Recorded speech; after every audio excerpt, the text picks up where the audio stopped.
दिगंबर जैन संप्रदाय के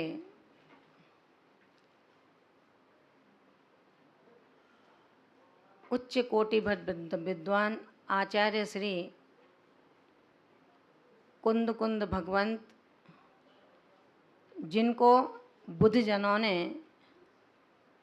कलिकाल सर्वज्ञ कहकर के पुकारा था, उनकी श्रद्धा, उनकी भक्ति, उनका समर्पण और उनकी दृढ़ आस्था का बिगुल आर्य खंड से लेकर विदेश क्षेत्र तक गुंजायमान होता था।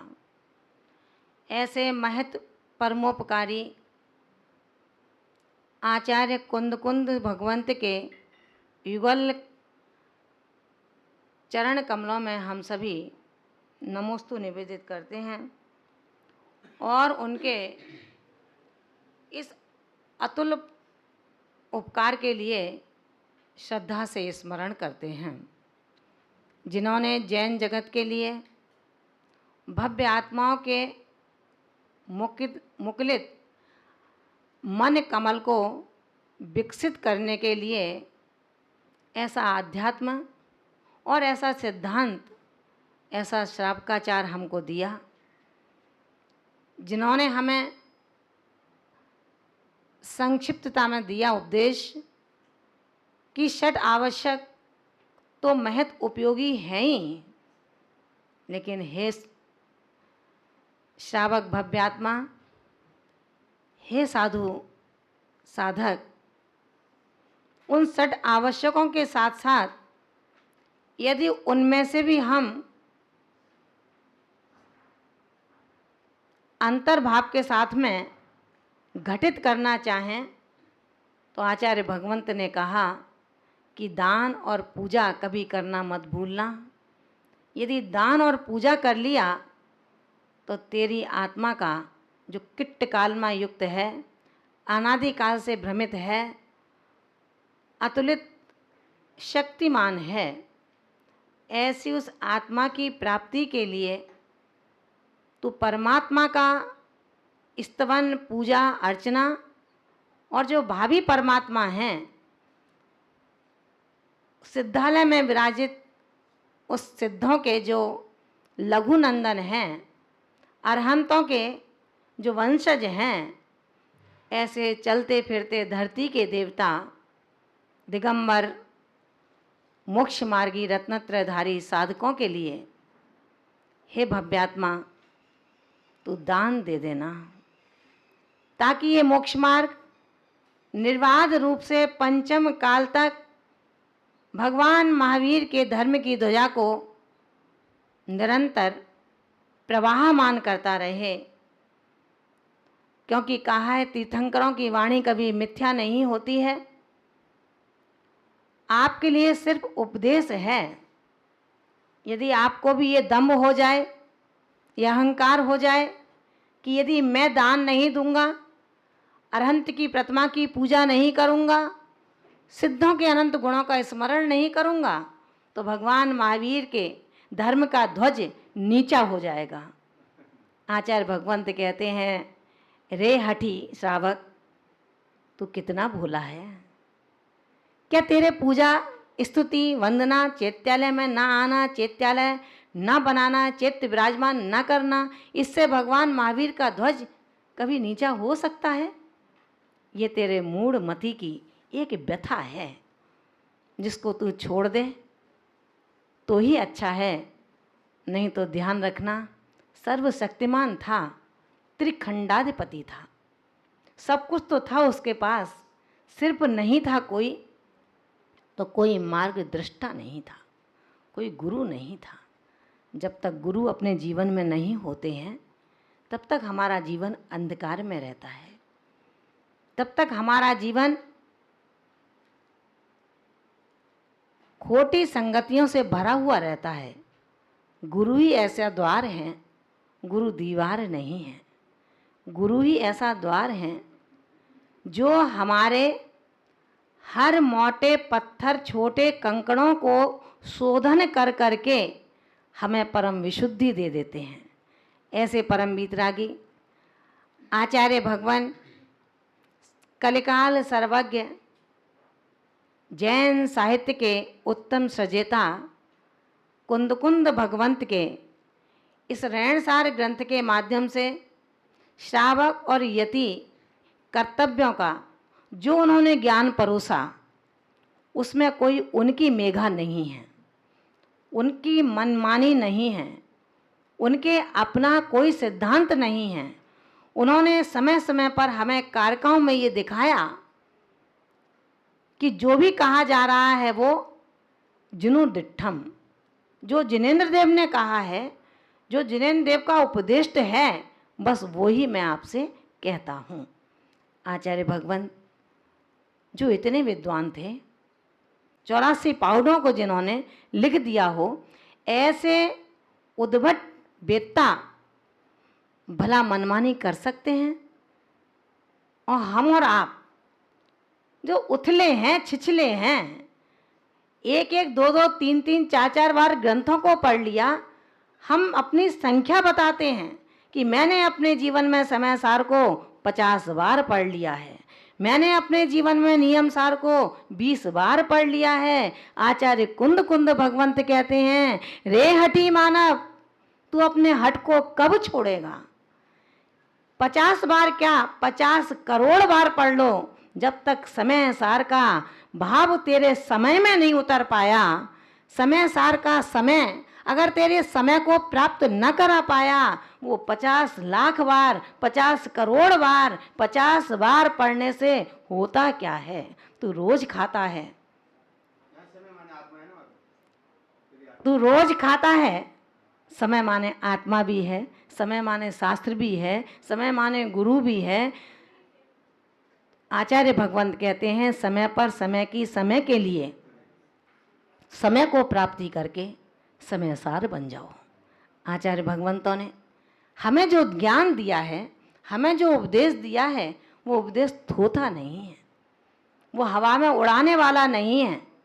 हम समय सार को पढ़ना चाहते हैं, हम नियम सार को पढ़ना चाहते हैं, हम प्रवचन सार को पढ़ना चाहते हैं।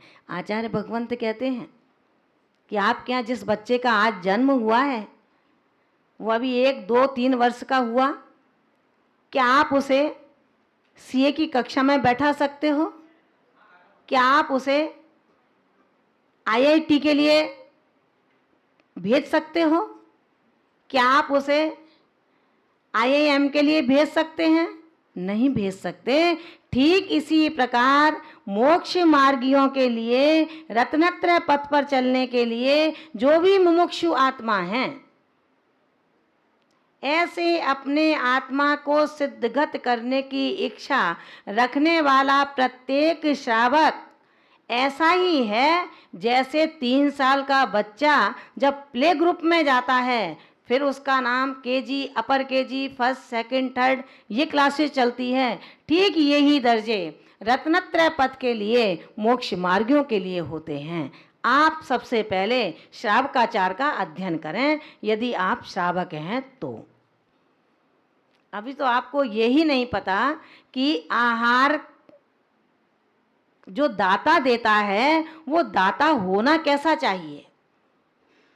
अभी तो आपको ये भी नहीं पता जिस चीज़ का हम सेवन करते हैं उनकी मर्यादाएं होती क्या हैं। अभी आपको ये भी नहीं पता कि महिला की शुद्धि अशुद्धि से बनते हुए भोजन पर, आपके सौभाग्य पर, आपकी आर्थिकता पर असर क्या पड़ता है। हम श्रावकाचार नहीं पढ़ेंगे, हम सीधा समय सार पढ़ेंगे। हम नियमों का पालन नहीं करेंगे, हम केवल नियम सार पढ़ेंगे। अरे जो प्रवचनों को सुन करके आत्मसात नहीं कर पाया, वो भला प्रवचन सार कैसे पढ़ सकता है। कितने उपदेशों को सुन लिया, कितने उपदेशक आकर के चले गए, जिसने आपको पूरा ग्रंथ साहित्य पढ़ा दिया, लेकिन आपकी समझ में एक शब्द भी नहीं उतरा। उन्होंने कहा कसायों को कम करो, वात्सल्य की परिणति बनाओ, तो आपने कहा कि कसाय को ज़्यादा करो, वात्सल्य को हटाओ। क्योंकि हम उल्टा चलते हैं, जो आचार्य कहेंगे वो नहीं मानेंगे, जो कहेंगे मत करो उसको हम करेंगे। हे भव्यात्माओं, आज आचार्य कुंद कुंद भगवंत कहते हैं कि अभी भी समय है आपके पास, चेत जाओ। अगर नहीं चेते तो वही लाइनें आपके लिए भी सिद्ध हो जाएंगी। चेत चेत चेत रे मन, चेत अब तो चेत रे, चेत चेत चेत रे मन, चेत अब तो चेत रे। चिड़िया चुंग रही है तेरा मोतियों का खेत रे, चेत चेत चेत रे मन, चेत अब तो चेत रे। समय रूपी चिड़िया आपके संयम रूपी मोतियों को, आपके आयु रूपी मोतियों को, आपके श्वास रूपी मोतियों को चुंगती चली जा रही है। रे मुमुक्षु सावक, तू क्यों नहीं चेत पाता है? कब तक दूसरों के उत्तरदायित्वों को निभाता रहेगा? कब तक दूसरों की चाबियों को अपनी कमर में लगाता रहेगा? कब तक सहेज के रखेगा पर द्रव्यों को? स्वक्षेत्र क्या है, स्वद्रव्य क्या है, स्वभाव क्या है, इसको कब समझेगा? जब काल तेरे दरवाजे पर खड़ा होगा तब तेरे पास समय नहीं होगा, तेरे पास सिवाय भटकन के कुछ नहीं होगा। इसलिए आचार्य भगवंत कहते हैं, मंदिर में आने के बाद मंदिर के लिए आपने जो भी द्रव्य बोल दिया देने के लिए, वो मंदिर का हो जाता है। अगर आपने कहा ये सामग्री मंदिर के लिए है, ये सामग्री मंदिर में पूजन करने के लिए है, रे ज्ञानी श्रावक ध्यान रखना, जो मंदिर के लिए करके लाए हो, अब उस सामग्री का इस्तेमाल आप अपने घर में नहीं कर सकते हो। अगर करते हो तो प्रकरण चल रहा है, निर्माल्य के दोषी कहलाते हो। अगर आपने पूजा दान की सामग्री को, जिनालयों के जीर्णोद्धार के अवशेष धन को, पंच महाकल्याण प्रतिष्ठा के बचे धन को, तीर्थ यात्रा ले जाने के बाद बचे धन को यदि निजी अपने लिए, अपने मित्र के लिए, अपने रिश्तेदारों के लिए करते हो तो आप निर्माल्य के दोषी कहलाते हो। आचार्य भगवंत ने कहा है, रे श्रावक बहुत सावधानी बरतनी है अपने जीवन में। ये पुरुष पर्याय, जैन कुल, आर्य संगति तुझे बड़े मुश्किल से प्राप्त हुई है। आंख मिचने के बाद तेरा ये हंस कहाँ निकल करके जाएगा तुझे भी नहीं पता और तेरे घर वालों को भी नहीं पता है। उन्होंने कहा, दान और पूजा आदि के द्रव्य को अपहरण करने वाला श्रावक जो दुखद परिणामों को भोगता है, आज आचार्य भगवान 33वीं कारिका में हमें उसका उपदेश देते हैं। पुत्र कलत विदूरो, दारिद्रो पंगु मूक बहिरंधो,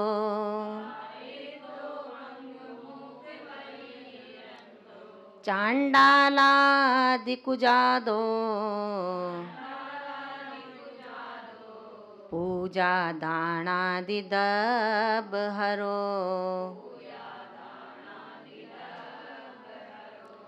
पुत्र कलत विदूरो, दारिद्रो पंगु मूक बहिरंधो,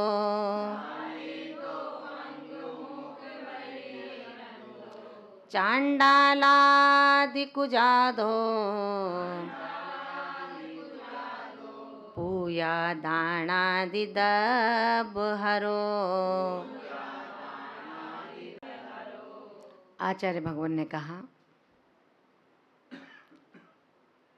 कि यदि आप श्रावक हैं, श्रावक होने के नाते आपको मर्यादा का, अपने दर्जे का, अपने कक्षा का ज्ञान होना चाहिए।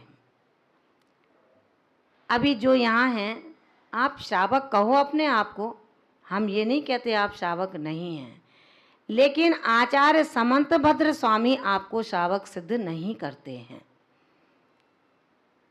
उनका कहना है जब तक सम्यक दर्शन शुद्ध संसार शरीर भोग निर्विण्ण पंचगुरु चरण शरणों दार्शनिक तत्व पथ ग्रह। आचार्य भगवान कहते हैं जब तक सम्यक दर्शन से शुद्ध नहीं है, संसार शरीर भोगों से जिनकी विरक्ति नहीं है और पंच गुरु यानी कि पंच परमेष्टि की शरण को प्राप्त नहीं हुए हैं, तो ये कौन सी प्रतिमा हुई? दर्शन प्रतिमा। यानी कि श्रावक का दर्जा कहाँ से शुरू हो रहा है? गुणमाला भाभी, कहाँ से शुरू हो रहा है? दर्शन प्रतिमा से। अब आप कौन है जरा ध्यान रखना दादाजी, मिट्ठू लाल जी दादाजी, पहली प्रतिमा बता दी, यहाँ से श्रावक का दर्जा शुरू होता है। श्रावक पदानि दैवे रेकादश देशतान एसु खलु। जो 11 दर्जे हैं, उन दर्जों में जो आपने प्रवेश लिया है, उसके बाद आपका श्रावकत्व प्रारंभ हुआ है।